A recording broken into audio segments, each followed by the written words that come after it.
What is up? My name is Matt, working for Cinematography Database, and today we're going to be talking about the difference between a cinematographer and a videographer. Now, to be honest, in today's age, there isn't a big difference between the two, especially when it comes to the images and the tools that they're using. Everyone's using an Alexa, a Red, a Sony, a Canon. The playing field has been leveled there. It used to be that cinematographers shot on 35mm film and videographers shot with crappy video cameras, and that only cinematographers made really good looking imagery, but these days that's not the case. The big difference between the two, in my opinion, is in business model alone, and that's what we're going to be covering in this video. So before we get into this is of course just my opinion. There really is no formal definition or line in the sand between a videographer and a cinematographer. They're really just titles, but I am going to give you my opinion on that, having worked in both videography quite a bit and cinematography even longer. I've done work on both sides, so I'm going to tell you what I think the difference is. You're very welcome to disagree and let me know in the comments. This is really just a discussion and I'm going to be sharing the way that I see it. So first, let's talk about the cinematographer's business model, and then second, we'll talk about the videographer's business model. Okay, so say that you are a cinematographer. Your clients, the people that hire you, are directors and producers, and typically you're going to be hired by a production company. You are not the production company. You don't own the footage. You're not bidding the jobs. You're not finding the jobs. Someone else finds the job, gets the job. You are hired as an independent contractor to consult and execute the live action photography or cinematography. As far as responsibilities, again, you're not finding the job, you're not writing the script, you're not writing the treatment, you're there to do the photography. You're there to talk to the director, the producer, sort of the client, not usually directly to client, but you're there to understand what the director and that production company and team want to achieve photographically, and it's your job to consult and execute that photography for them. So you're going to be hiring, or at least recommending, the main crew members in the camera, lighting, and grip department. And also you're going to be leading that team of creatives on set to get the photography done. You're also, of course, going to be consulting on what camera, what lenses, where you want to move the camera, Steadicam, gimbal, technocrane,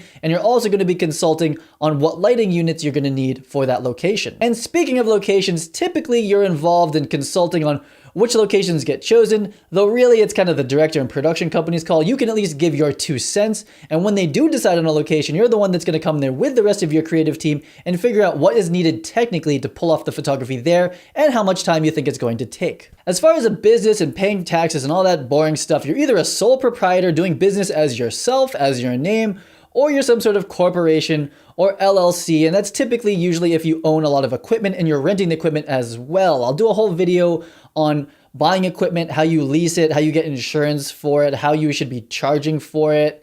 If you have an agent, it's a little bit different, but that's separate from this video. A cinematographer doesn't necessarily need to own equipment, but many do. And to wrap this up, again, you're an independent contractor. You're going to go work for a production company, and you're typically going to get paid hourly. So usually you get a rate based on 10 or 12 hours, and then over that you're going to get overtime. And that really depends on what market you work in. But in New York or Los Angeles, if you're working on any sort of like reputable job, you're going to usually get overtime after 12 hours. Oh, and the last thing, someone was talking to me about this before. Should it be myname.com or a company's name?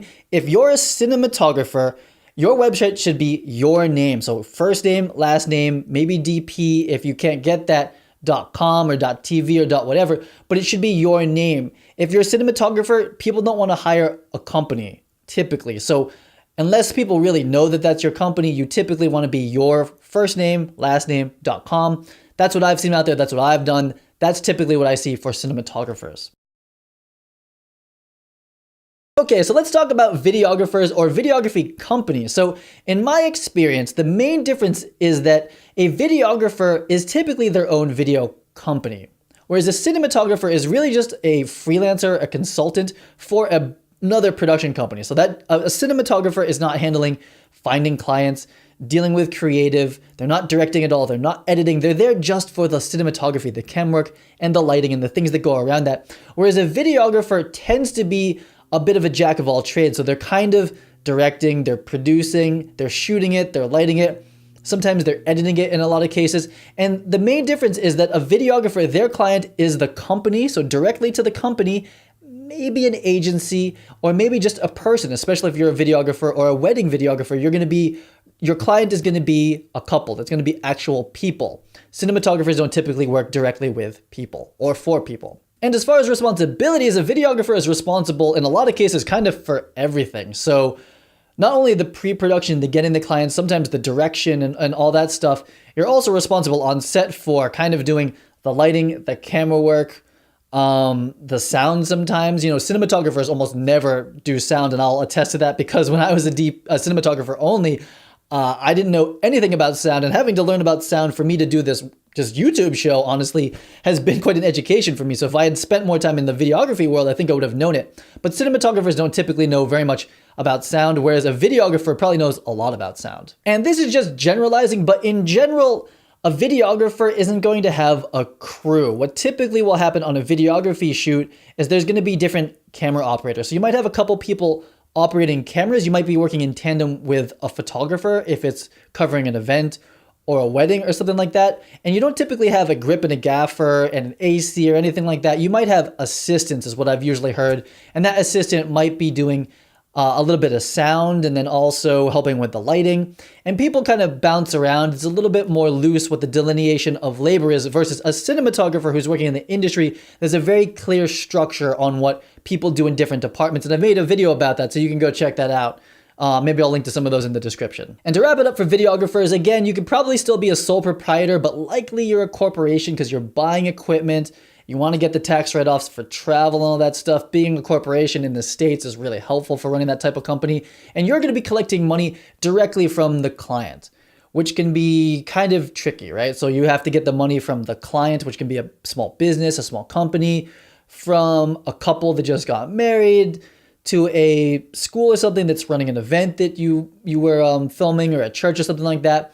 Whereas a cinematographer is typically going to get paid from a production company or a payroll company. And payroll company is usually the best, they're the most reliable. Even if the production company goes out of business, if you're getting paid through payroll, I think you still get paid. I'm not sure about that though. I didn't even really want to make this video, but a lot of people asked, and I do have sort of an opinion on it, but really these days there's not a big difference. You're both dealing with cameras, you're dealing with lighting, you're shooting, you're dealing with color. I think we all have really similar interests and goals and problems, and I hope that if you're a cinematographer or a videographer, that you will keep watching the videos on this channel. That's the kind of content I'm making and making it for.